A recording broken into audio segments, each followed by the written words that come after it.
Selamat berjumpa kembali dengan Harapan Bangsa Career Resource Center. Salam sejahtera, saya Samuel Tarigan.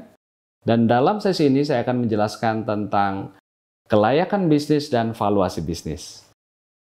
Pelajaran ini akan saya bagi ke dalam dua video.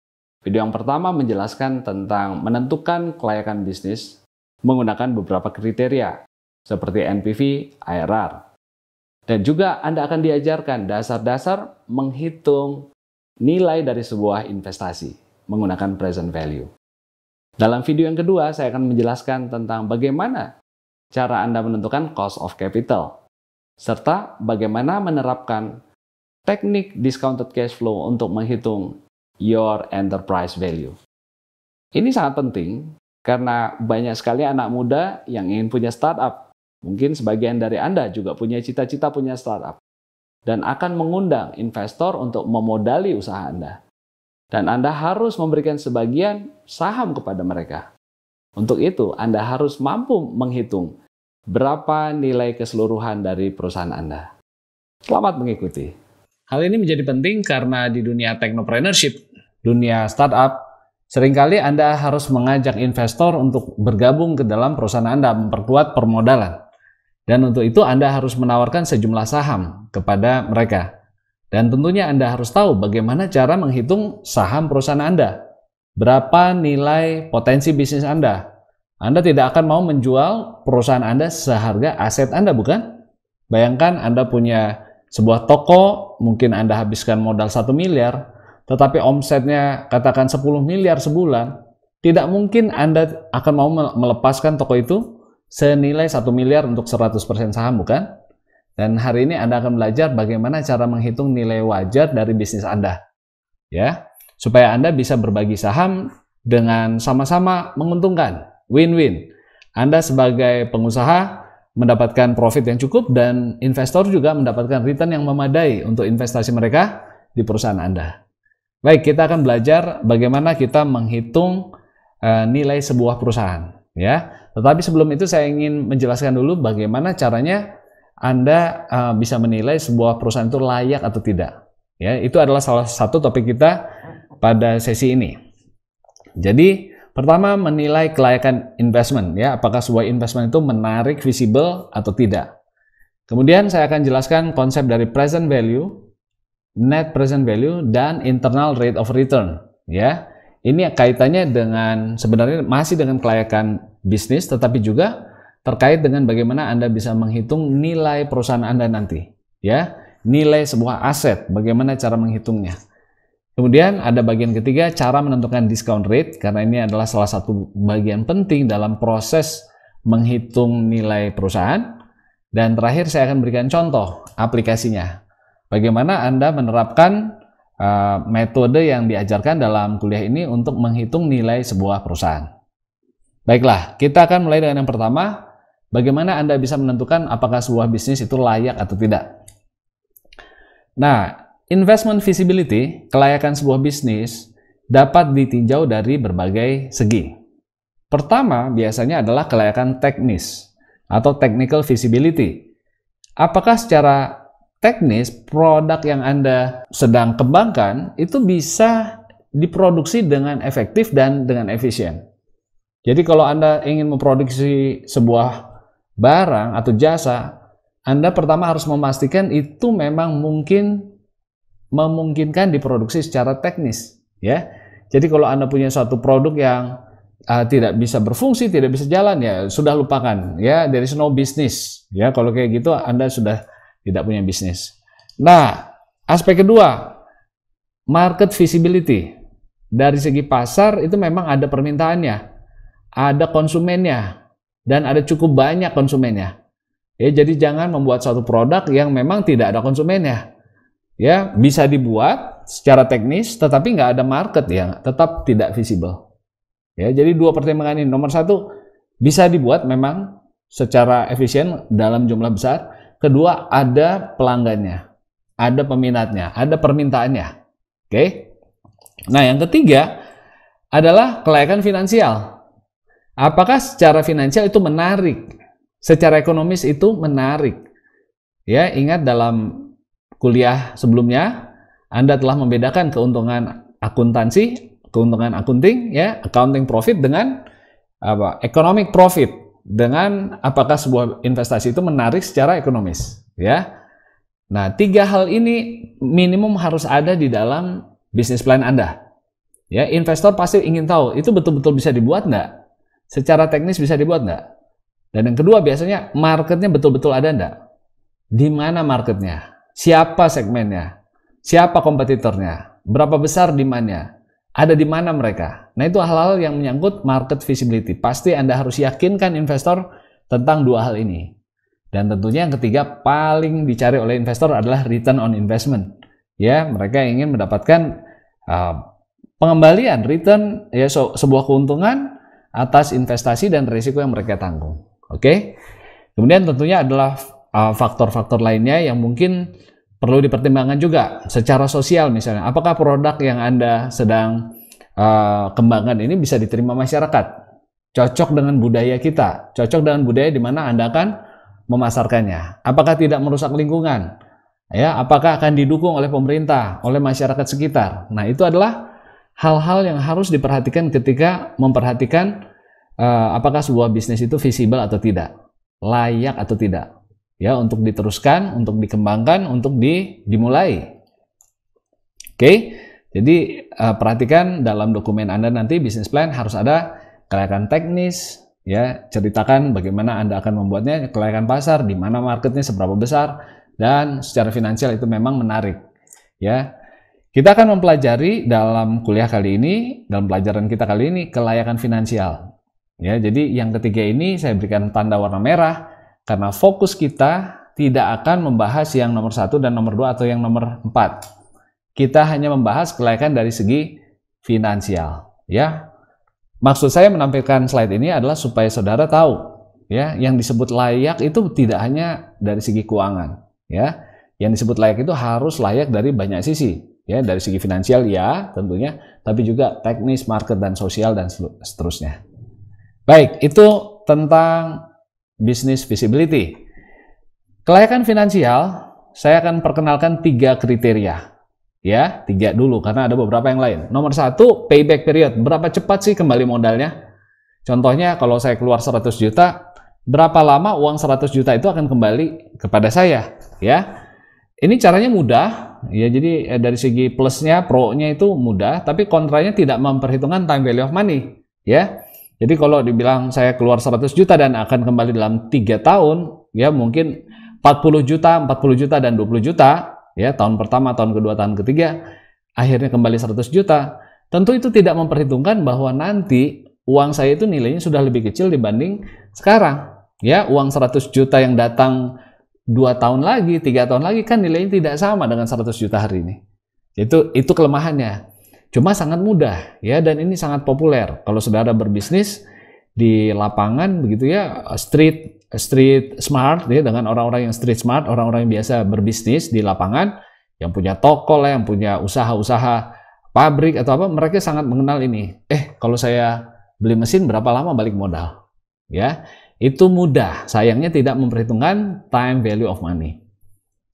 Kalau bisnisnya memang tidak terlalu besar investasinya, mungkin ini tidak terlalu masalah. Ya, atau investasinya memang cepat kembali, 1-2 tahun kembali. Ya, oke lah, time value of money mungkin tidak terlalu berpengaruh. Tetapi bayangkan kalau Anda membuat sebuah pabrik yang puluhan tahun baru bisa dinikmati hasilnya. Ya, jadi Anda harus perhitungkan dengan cermat, karena 20 tahun lagi uang 10 miliar itu tidak sama nilainya dengan 10 miliar tahun ini atau tahun depan, bukan? Ya, jadi itu payback period ini mudah tetapi tidak memperhitungkan time value of money. Nah, yang akan diajarkan dalam kuliah ini adalah net present value, NPV, ya. Jelas ini adalah cara yang memperhitungkan time value of money, ya. Jadi itu pro-nya, tapi kontranya Anda butuh 2 data setidaknya, harus punya proyeksi free cash flow yang Anda akan pelajari di financial modeling dalam kuliah ini juga. Dan juga Anda harus bisa menentukan discount rate yang tepat, ya.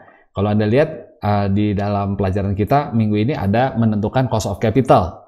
Itu sama dengan menentukan discount rate. Oke.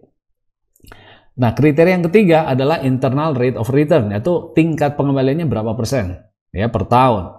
Nah, jelas cara ini juga memperhitungkan time value of money, tetapi kerugiannya Anda harus bikin dulu proyeksi free cash flow.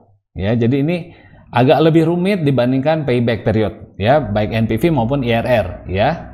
Tetapi ya nanti saya kira Anda setelah melaksanakannya akan melihat bahwa tidak terlalu sulit ya, karena semua bisa dilakukan dengan komputer sekarang. Baik, itu tentang feasibility. Sekali lagi, feasibility ada technical, market, sosial, tetapi kita akan bahas hari ini yang financial feasibility.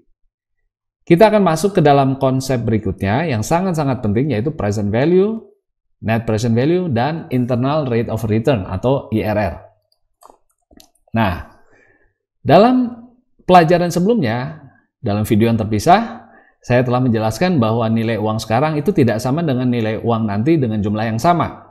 10 juta hari ini dengan 10 juta 10 tahun lagi nilainya lebih besar 10 juta yang hari ini. Ya, ada dua hal penyebabnya bukan? Pertama adalah opportunity cost atau return of the next best alternative. Ya, uang itu bisa diputarkan dan diinvestasikan sehingga bertambah. Jadi kalau uang 10 juta hari ini saya terima dari Anda, uang itu dalam 10 tahun bisa saya investasikan sehingga 10 tahun lagi uang saya tidak 10 juta. Ya, tapi sudah berlipat-lipat kali ganda. Sehingga kalau Anda tawarkan 10 juta hari ini atau 10 juta 10 tahun dari sekarang, jelas saya memilih 10 juta hari ini. Ya, saya dapat uang 10 juta hari ini dan saya bisa investasikan. Sehingga itu jauh lebih baik daripada menerima 10 juta bertahun-tahun kemudian. Ya. Nah, contohnya bisa dengan deposito, bisa dengan bisnis, bisa dengan sebuah proyek, ya, yang saya istilahkan dengan sebuah money machine, ya, mesin investasi. Itu yang akan membuat uang Anda berkembang biak, ya, istilahnya money can breed, ya, bisa beranak pinak nih. Ya, itu sebabnya nilai sekarang dan nilai nanti tidak sama. Alasan kedua adalah inflasi, ya, daya beli berkurang karena harga-harga cenderung naik. Tapi dalam video sebelumnya telah saya jelaskan bahwa sekalipun harga-harga tidak naik, tetap saja nilai uang sekarang tidak sama dengan nilai uang nanti, ya, karena alasan yang pertama itu opportunity cost tetap berlaku meskipun inflasi nol, ya. Anggaplah harga-harga tidak pernah naik dan daya beli uang itu tetap konstan, ya. Seandainya Anda bisa beli motor hari ini 10 juta, ya, dengan uang 10 juta rupiah dan 10 tahun lagi harganya masih sama 10 juta rupiah, tetap saja Anda lebih baik menerima uang 10 juta hari ini karena Anda bisa investasikan dulu, ya. Dan mungkin beberapa tahun lagi Anda justru bisa membeli beberapa motor, ya, dengan uang yang sama. Jadi itu, ya, opportunity cost dan inflasi itu adalah dua alasan kenapa nilai uang sekarang tidak sama dengan nilai uang nanti. Dan di antara kedua alasan ini yang paling kuat adalah nomor satu, alasannya money can breed, ya, opportunity cost. Nah, ini contohnya sehingga uang 1 juta hari ini lebih besar nilainya dibandingkan 1 juta tahun depan. Kalau saya putarkan di dalam money machine, ya, saya putarkan dalam bisnis atau deposito saja dan mendapatkan 10%, sebesar 10% returnnya, maka uangnya tahun depan menjadi 1,1 juta. Ya, itu sudah dijelaskan dalam video sebelumnya. Nah, sekarang saya akan menjelaskan hubungan antara future value dan present value. Ya, saya berikan contoh dulu, simple interest, ya, bunga sederhana. Kalau Anda investasikan uang 100 rupiah selama 1 tahun dengan bunga 10% per tahun, maka pada akhir tahun pertama nilainya akan menjadi 100 dikali 1 plus 10%, alias 110 rupiah. Ya, betul, itu tidak ada yang aneh, ya. 100 rupiah bertambah 10% menjadi 110 dalam 1 tahun. Karena return Anda 10% per tahun. Artinya, kalau Anda menginvestasikan sejumlah PV, ya, hari ini dengan bunga sebesar R per tahun selama 1 tahun, maka tahun depan nilai investasi Anda akan menjadi future value-nya adalah present value dikali 1 plus R. Ya, ini rumus umumnya, di mana FV1 adalah future value pada akhir tahun pertama. Ya, jadi kita biasakan dalam dunia investasi dan financial modeling, angka 1 subscript di sini, ya, tahun ke-1, tahun kedua, tahun ketiga, itu maksudnya adalah akhir tahun. Jadi bukan awal tahun ya. Jadi kalau di sini FV1 artinya future value di akhir tahun pertama. Ya, jadi sejak sekarang ya 1 tahun dari sekarang itu adalah tahun pertama. Ya, jadi kalau ada angka tahun ketiga itu artinya akhir tahun ketiga dari sekarang. Ya, dan sekarang itu disebut tahun ke-0. Ya, right now itu tahun ke-0. Jadi kalau saya bilang tahun ini, tahun sekarang saya investasi 100 juta, artinya cash flow saya di tahun ke-0 100 juta keluar. Ya, jadi ini adalah hubungan future value dan present value untuk kasus di mana terjadi simple interest. Ya, hanya 1 tahun, bunganya 10% dan seterusnya, seperti ini rumusnya. Nah, tentu Anda biasanya tidak langsung mencairkan uang Anda. Kalau masih bisa diinvestasikan, biasanya akan diteruskan. Ya, sehingga uang Anda yang sudah berbunga tadi akan diinvestasikan kembali beserta dengan bunganya. Ya, dan kasus itu kita namakan compounding interest. Ya, bunga berbunga atau bunga majemuk istilahnya. Compounding interest itu adalah bunga majemuk, di mana bunga berbunga kembali. Ya, jadi kasusnya adalah kalau Anda menginvestasikan uang pokok tersebut beserta dengan bunganya, maka pada akhir tahun pertama, 1 tahun dari sekarang, ya Anda sudah punya 110. Dan pada akhir tahun kedua, sejak awal investasi, sejak sekarang, Anda akan punya uang 110 tadi di akhir tahun pertama, dibungakan sekali lagi. Ya, dikalikan 1,1 alias menjadi 121. Ya, jadi future value pada tahun kedua itu adalah nilai uang di tahun pertama, akhir tahun pertama, FV1 dikalikan 1 plus R. Ya, karena ini akan berbunga selama 1 tahun. Tapi uang yang di akhir tahun pertama nih. Dan nilai di akhir tahun pertama itu kita tahu adalah sebesar nilai di tahun ke-0, present value sekarang, dikalikan 1 plus R. Ya, jadi PV dikali 1 plus R ini, itu adalah FV1. Oke, dan ini berbunga sekali lagi 1 plus R. Sehingga menjadi present value dikali 1 plus R kuadrat. Ya, jadi dalam contoh kasusnya ini adalah 100 dikali 1,1 kuadrat. Ya, 100 dikali 1,1 dikali 1,1 sama dengan 121. Itu adalah future value pada akhir tahun kedua. Uang Anda di akhir tahun kedua. Ya. Bagaimana kalau uang itu saya bungakan 1 tahun lagi? Ya, maka FV3 itu adalah future value tahun kedua dikalikan 1 plus R. Ya, karena uang di akhir tahun kedua ini akan berbunga selama 1 tahun, 1 plus R. Ya, sedangkan kita tahu FV2 itu adalah seperti yang di atas ini. PV kali 1 plus R kali 1 plus R. Ya, dan masih harus dikali 1 plus R sekali lagi. Ya, sehingga menjadi present value dikali 1 plus R pangkat 3. Baik, ya. Nah, secara umum saya bisa menuliskannya seperti di baris paling bawah rumusnya ya. Jadi future value tahun ke N itu adalah present value dikalikan 1 plus R berkali-kali ya, sebanyak N kali. Sehingga dapat dirumuskan, dibuat sederhana menjadi future value di akhir tahun ke N itu sama dengan present value dikali 1 plus R pangkat N. Ya, jadi kalau 10 tahun ya pangkat 10 begitu. Baik, saya kira masih bisa diikuti dan tidak ada sesuatu yang aneh di situ ya. Saya akan buat contoh perhitungannya. Ya, jadi kalau saya punya uang 100 sekarang, ya, maka dalam 1 tahun, ini tahun ke-0 artinya sekarang, dan di akhir tahun pertama, uang saya akan menjadi 100 ditambah 10%. Ya, jadi di sini present value-nya 100 dikali 1 plus R, itu 110. Ya.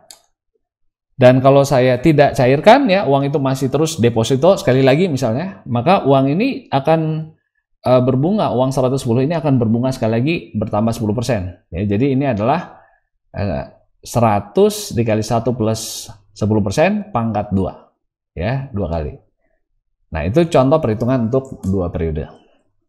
Ya, jadi future value di tahun ke N itu sama dengan present value dikalikan 1 plus R pangkat N. Ya, dimana FVN adalah future value pada akhir tahun KN. Baik, saya kira cukup jelas. Nah, dari rumus tadi, ya FVN, ya future value di akhir tahun KN itu sama dengan present value dikali 1 plus R pangkat N. Ini artinya kalau N-nya 5 tahun, dia akan bertambah tinggi ya, karena dia berbunga selama 5 kali ya. Future value-nya akan lebih besar daripada present value. Karena ini berbunga ya, menghasilkan return kepada investor, maka R ini kadang-kadang disebut return atau disebut compounding rate. Ya, jadi kadang-kadang disebut rate of return atau compounding rate. Dia compoundnya berapa banyak sih? Ya, katakan ini berbunga setahun 10%, berarti itu akan compounding, akan berbunga atau bunga majemuk 10% setiap periode, setiap tahun. Ya, itu disebutnya compounding rate. Huruf R di sini disebutnya compounding rate ya, karena itu berapa bunga Anda setahun gitu. Nah, sekarang saya akan balik logiknya. Kalau katakan ini 1 tahun aja ya, jadi 100 rupiah Anda bungakan 10%, itu menjadi 110 rupiah. Oke? Nah, dengan kata lain, uang 110 rupiah tahun depan sama saja dengan uang 100 rupiah hari ini. Karena apa? Karena Anda sudah bisa membungakannya sebesar 10% setahun. Sekali lagi ya, jadi uang 110 rupiah tahun depan di mata Anda itu sama persis dengan uang 100 sehari ini kalau Anda sudah punya money machine, sudah punya opportunity untuk mengembangbiakan uang Anda itu sebesar 10% setahun. Ya, itu adalah return of your next best alternative. Itu adalah opportunity cost Anda. Ya, jadi kalau Anda sudah punya money machine yang bisa menghasilkan 10%, maka uang 110 tahun depan di mata Anda itu jadi 100 hari ini hitungannya. Karena Anda diskon uang 110 itu menggunakan your opportunity cost. Ya, jadi sekali lagi Anda harus paham ini sungguh-sungguh. 110 di tahun depan sama dengan uang 100 hari ini. Kenapa? Karena Anda sudah bisa mengembangbiakan uang sebesar 10% setahun. That is your return of existing alternative. Sudah ada nih, ya. Itu adalah your opportunity cost. Ya, sehingga uang 110 tahun depan Anda diskon. Ya, jadi rumusnya seperti ini. Uang 110 tahun depan Anda bagi 1 plus R. Kalau 1 tahun ya cuma 1 pangkat 1 ya. Dibagi 1 plus 10% dibagi 1,1 sama dengan 100 hari ini. Jadi present value itu sama dengan uang yang di masa depan Anda diskon menurut return yang Anda sudah punya sekarang. Ya, return of your existing alternative atau return of your next best alternative ya, karena ini sudah ada. Jadi kalau mau pakai uang saya, ya saya akan diskon semuanya 10%. Kenapa? Karena saya sudah bisa membungakan uang atau menghasilkan uang lewat money machine saya sebesar 10%. Ya, money machine-nya apa? Ya bisa deposito, bisa bisnis yang lain, ya. Jadi kalau saya sudah punya sesuatu alternatif sebesar 10%, ya, opportunity cost, itulah yang akan dipakai untuk mendiskon cash flow di masa depan. Ya, karena uang 110 sama aja dengan uang 100 kalau saya bisa bungakan 10%. Itu dipakai untuk mendiskon cash flow masa depan, ya. Jadi rumus yang di atas sama yang di bawah ini sebenarnya sama persis, betul ya, cuma dipindah. PV sama dengan FVN dibagi 1 plus R pangkat N. Cuma penyebutannya agak sedikit berbeda. Kalau R tadi ke depan itu akan menambah uang Anda, jadi disebut compounding rate. Nah, R ini karena mendiskon uang di masa depan disebutnya discount rate. Ya, dan discount rate itu apa? That is exactly your opportunity cost. Any project yang mau memakai modal saya, semua feature cash flow-nya saya mau diskon dulu. Ya, 110 saya hitung cuma 100. Kenapa? Because saya sudah bisa bikin result sebesar 10%, return 10% setahun, ya. Jadi opportunity cost saya itu saya pakai menjadi discount rate. Discount rate itu ditentukan oleh apa? My opportunity cost atau cost of capital atau minimum attractive rate of return Ya, dan dalam sesi sebelumnya telah saya jelaskan, yaitu sama saja ya.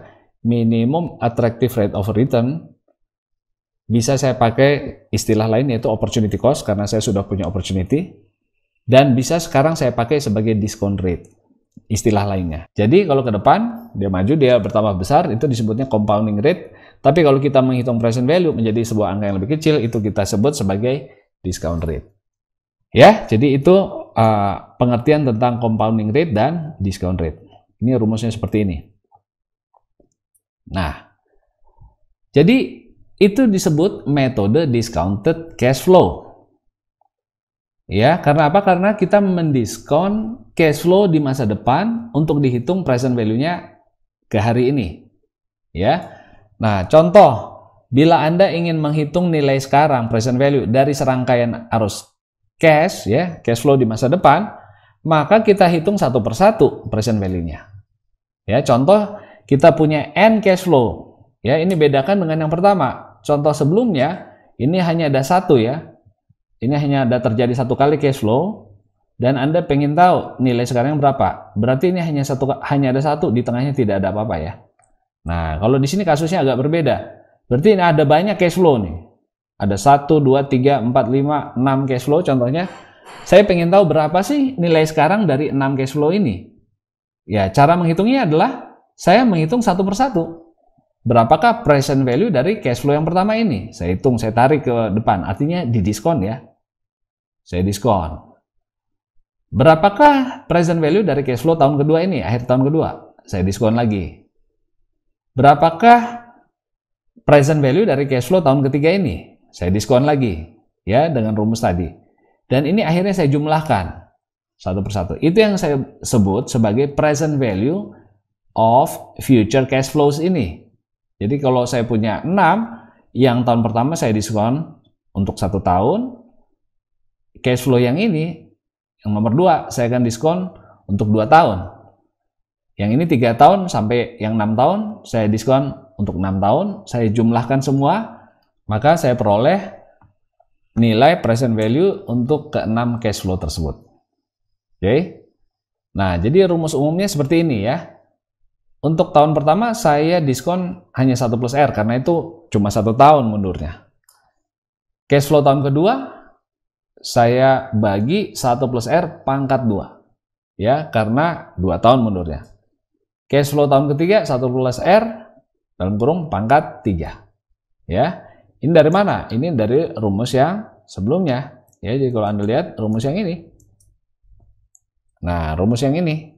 Ya, present value adalah future value tahun ke N dibagi 1 plus R pangkat N. Ya, jadi kalau Anda punya beberapa cash flow, ya, maka cash flow tahun ketiga didiskon 1 plus R pangkat 3. Cash flow tahun ke N itu 1 plus R pangkat N. Ya, dan R adalah discount rate. Metode tersebut kita sebut discounted cash flow. Dan dengan metode discounted cash flow atau DCF, kita bisa membandingkan nilai ekonomis beberapa proyek dengan membandingkan present value-nya. Ya. Jadi coba kita lihat ada 2 proyek ini. Yang satu tahun pertama akan memberikan 300, akhir tahun kedua memberikan cash flow 500, dan akhir tahun ketiga memberikan 1000. Proyek B, akhir tahun pertama 100, akhir tahun kedua 800, akhir tahun ketiga 900.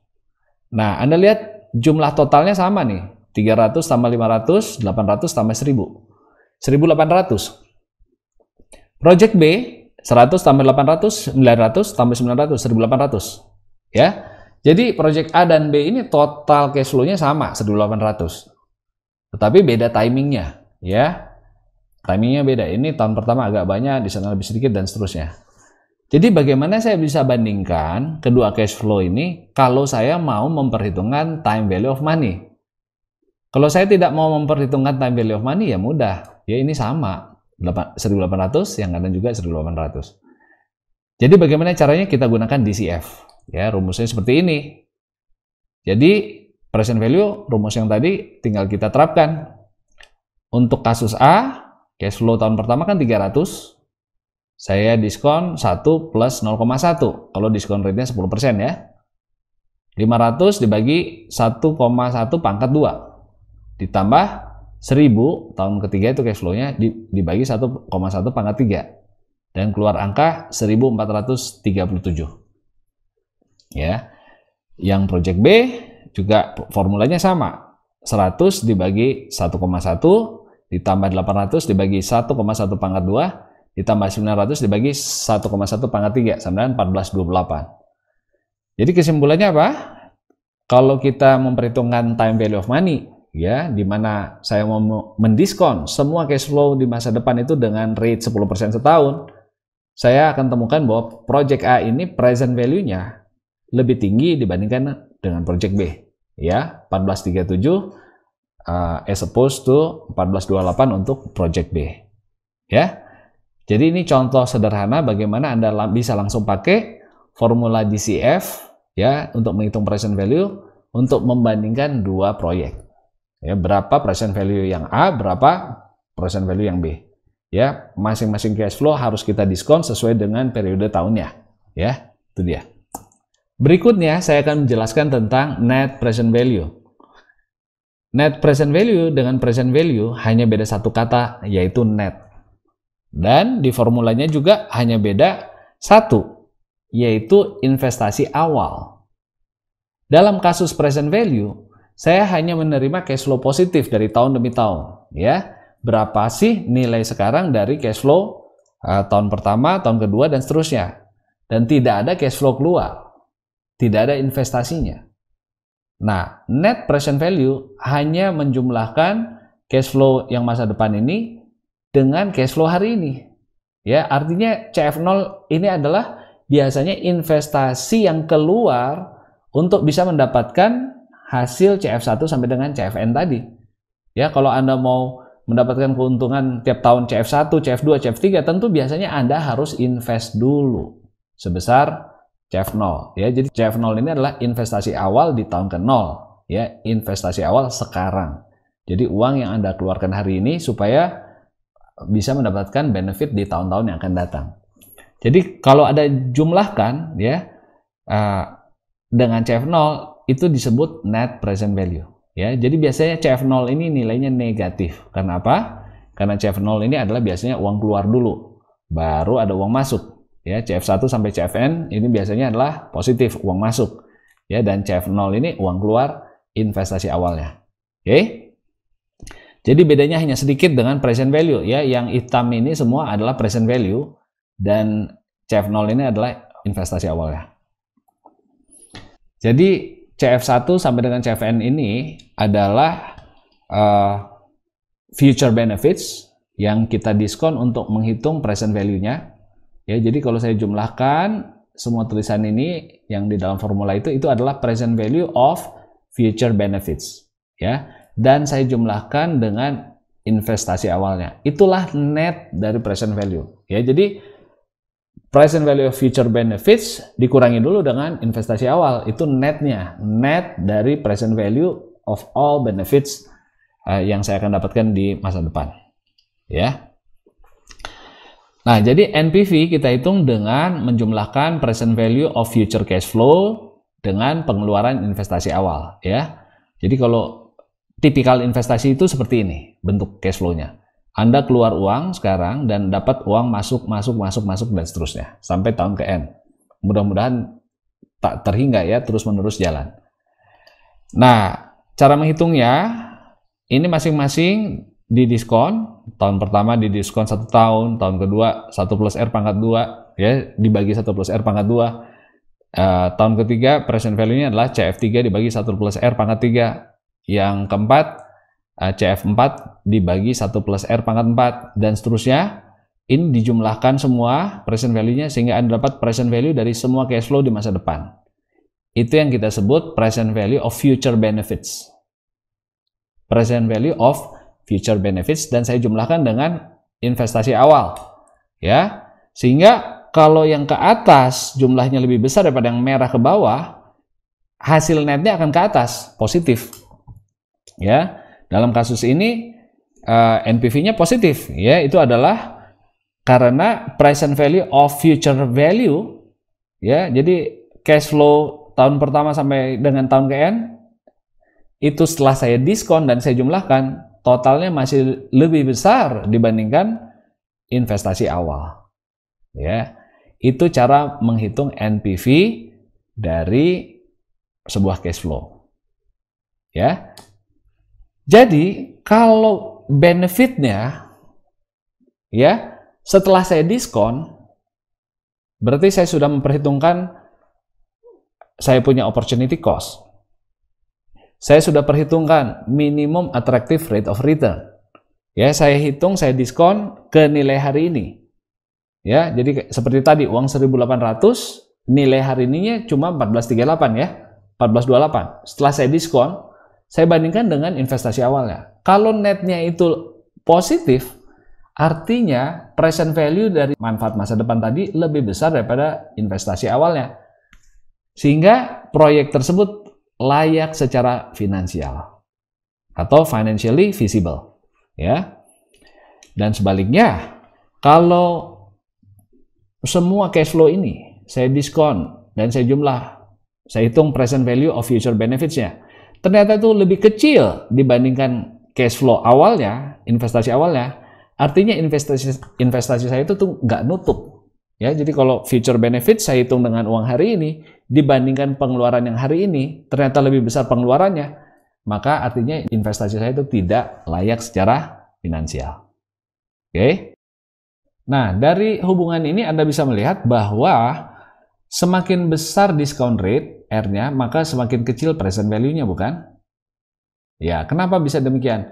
Jadi, masih ingat konsep dari apa yang disebut dengan minimum attractive rate of return, opportunity cost, atau cost of capital.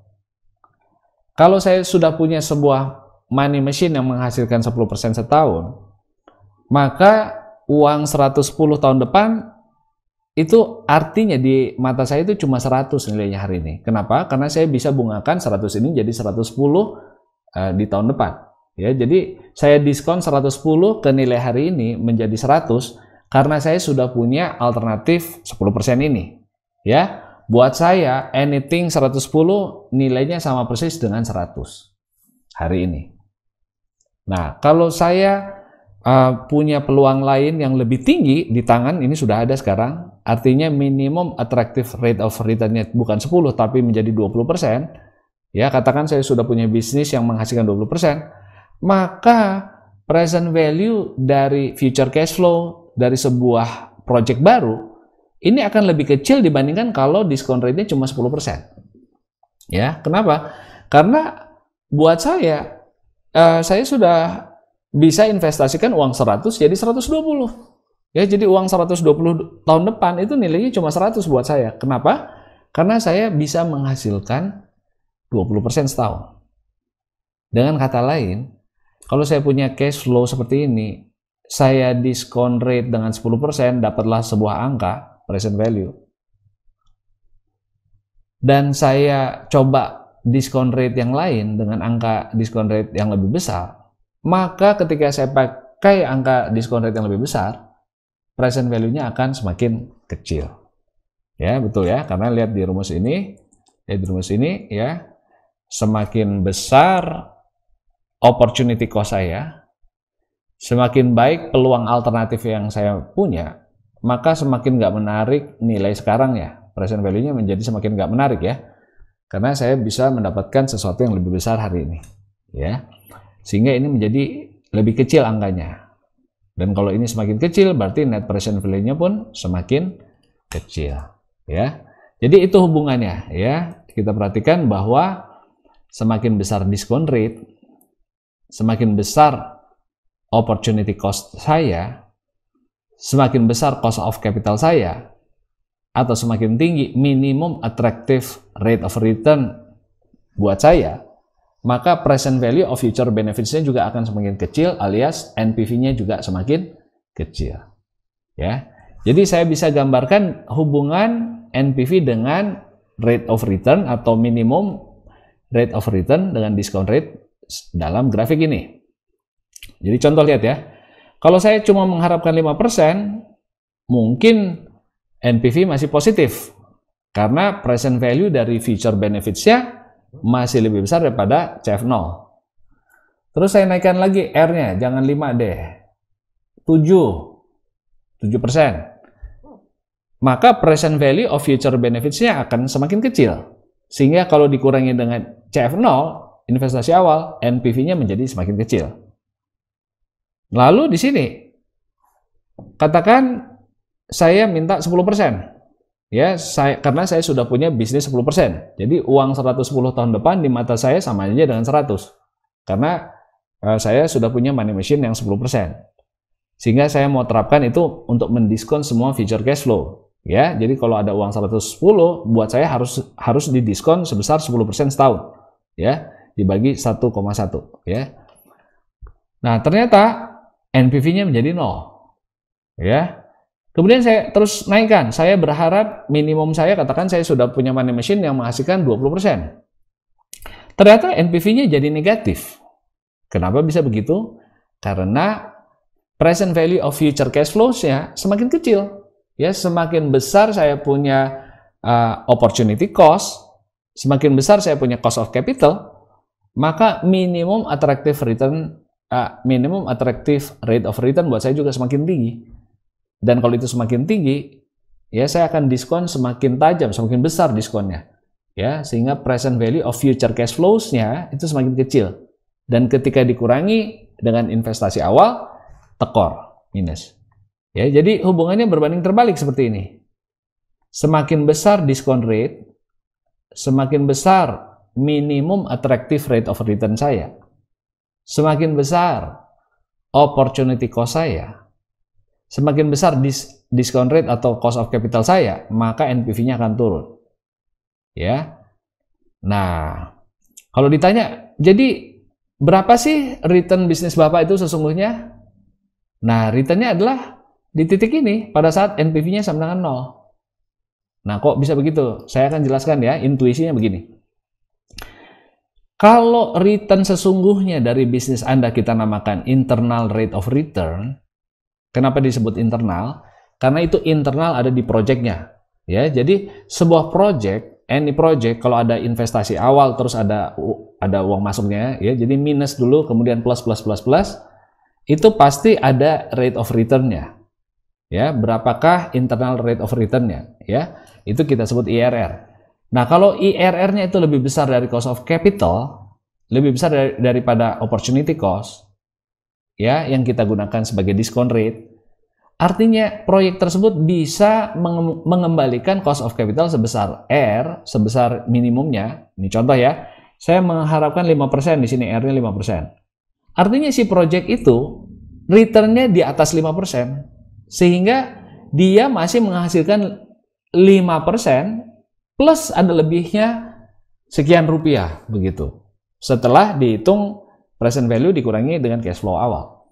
Nah, kalau saya mengharapkan minimumnya bukan 5, tapi 6, masih ada juga lebihnya, tapi mungkin nggak sebanyak waktu 5.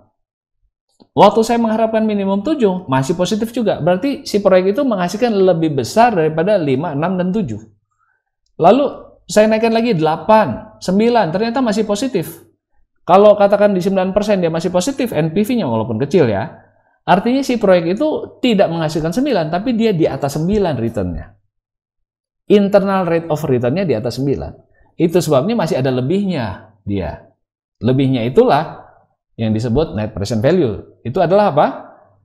Future benefits didiskon sebesar R, sebesar opportunity cost, lalu kita kurangi dengan CF0. Ya, itulah yang kita sebut dengan internal rate of return. Jadi pada saat dia NPV-nya 0, nah kita tahu kok nggak lebih. Pas banget itu. Ya, jadi investasi awalnya sama persis dengan future benefits kita diskon pada tingkat R. Nah, R itulah yang merupakan internal rate of return dari investasi kita. Ya, jadi kalau tadi 5, oh ternyata returnnya kayaknya IRR-nya masih di atas 5. Kenapa? Masih lebih dihitung net present value-nya. 6, 7, 8, 9. Nah, ternyata waktu 10 pas banget. 11 jadi negatif. Artinya present value of future benefits-nya sekarang lebih kecil daripada CF0. 12, 13, 14, 15 makin negatif. Berarti kita tahu Ya, bisnis itu nggak nyampe 11% returnnya, nggak nyampe 12% returnnya, nggak nyampe 15% returnnya. Jadi kita mundur lagi, 15 enggak, 14 enggak, 13 enggak, 12 enggak, 11 enggak, 9 kayaknya terlalu kecil ya, returnnya di atas itu. Nah, kita tahu pas di titik itulah discount rate pada waktu NPV-nya 0 itulah kita tahu itu adalah internal rate of return dari si bisnis kita. Nah, jadi kasus yang di sebelah kiri ini di mana IRR bisnis ya. Jadi kalau kita tetapkan R yang lebih kecil daripada IRR-nya, katakan R-nya cuma 5%, padahal bisnisnya sendiri menghasilkan 10%, pasti ada lebihnya nanti. NPV-nya positif, artinya proyeknya pasti layak. Jadi kalau diskon rate kita di bawah 10% di sini, 9, 8, 7, 6, 5, 4, 3, ini proyeknya jadi menarik. Tapi kalau saya punya R yang udah tinggi, ya karena mungkin bisnis saya yang existing ini udah bagus, ya katakan 11, 12, 13, 14, dan seterusnya, ya saya udah punya bisnis yang 15%, udah pasti ini jadi negatif. Ya kenapa? Karena future cash flows-nya saya diskon dan tidak nutup dengan investasi awalnya. Ya lebih kecil dibandingkan dengan investment awalnya. Artinya proyeknya nggak visible. Ya, proyeknya nggak nutup, tidak bisa menutupi cost of capital sebesar R. Sehingga kalau Anda terus lakukan proyek ini, kekayaan Anda justru berkurang sebesar NPV. Ini yang disebut kasus bukan value creation. Ya, kalau di atas ini Anda bertambah kaya, ya artinya Anda ngarap 5%, ternyata proyeknya menghasilkan lebih dari 5%. Jadi udah dapat 5% plus dapat lagi kekayaan net sebesar ini. Disinilah value creation ya. NPV-nya sebesar itulah value creation Anda. Kalau Anda mengharapkan 7% di sini, 7%, ternyata proyek Anda menghasilkan 10%, berarti Anda dapat 7% plus masih ada lebihnya sebesar NPV ini. Ya, tambah kaya, itu yang disebut value creation. Nah, kalau di sini tambah miskin ya, Anda bukannya dapat 12%, Anda cuma dapat 10%, artinya Anda tekor. Ya, Anda nggak bisa nutup cost of capital Anda, opportunity cost Anda. Jadi kalau Anda sudah punya bisnis 15% di sini, dan Anda masuk ke bisnis yang cuma 10%, berarti net present value-nya negatif. Artinya Anda bertambah miskin. Kasus itu kita sebut value destruction. Ya, jadi kalau yang di atas value creation, yang di bawah disebut value destruction. Ya, jadi bukannya tambah kaya malah tambah miskin.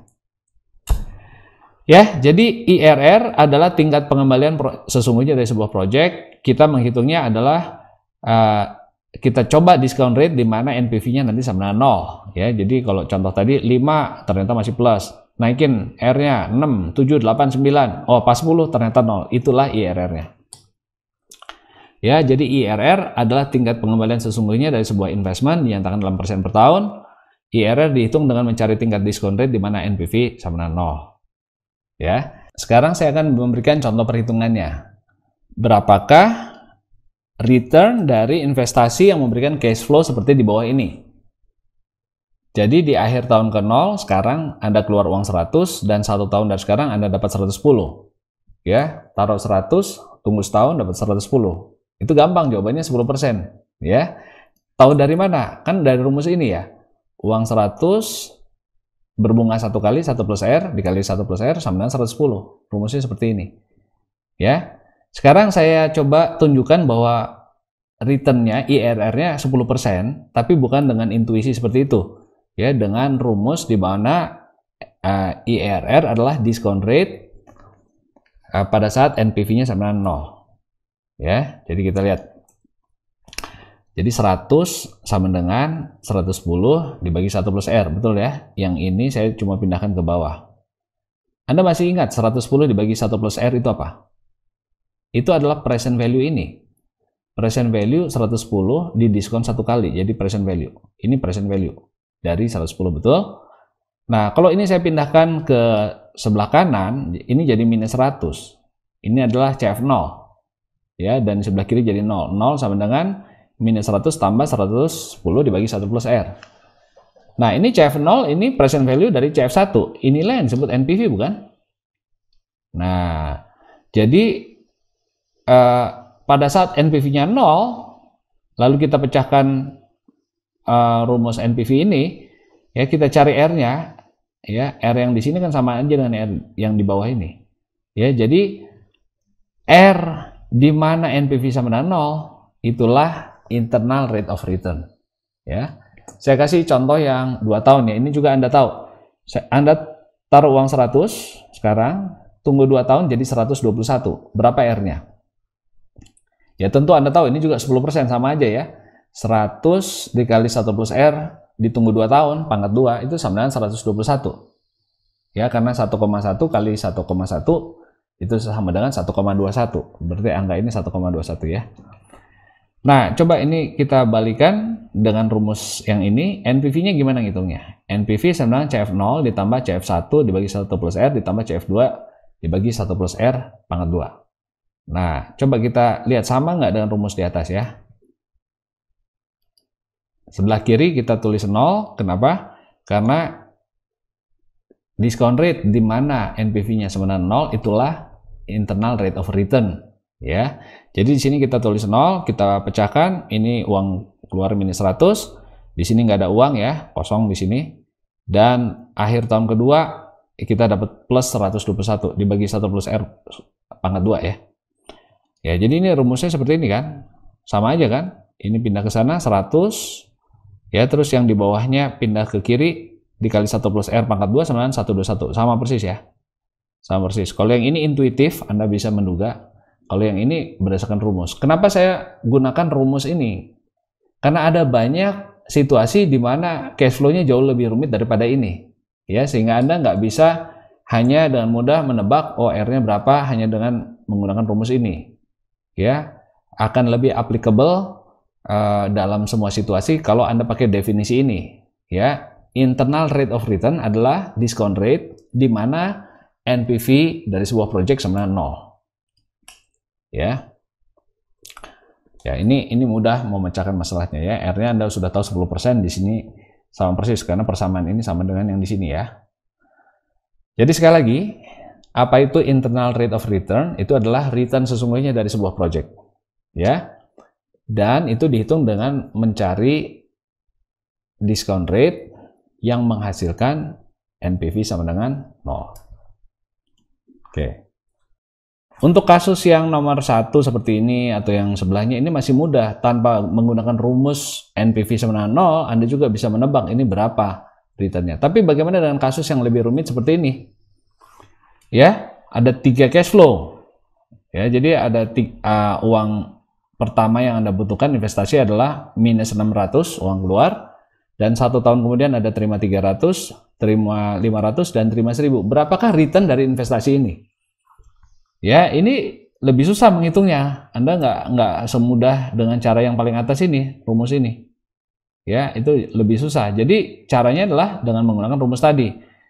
Ini rumus NPV, dan Anda cari R sehingga NPV-nya sama dengan 0. Ya, bagaimana cara mencari R? Ini adalah persamaan pangkat 3. Ya, jadi bagaimana cara memecahkan persamaan pangkat 3? Ya, tentu Anda bisa mengingat cara-cara di teknik aljabar ya. Anda bisa cari R sehingga ini terpecahkan ya. Di sini sama dengan 0. Berarti di kesana 600 dan dicari R-nya sampai dengan 600 itu sama dengan present value dari ketiga cash flow ini.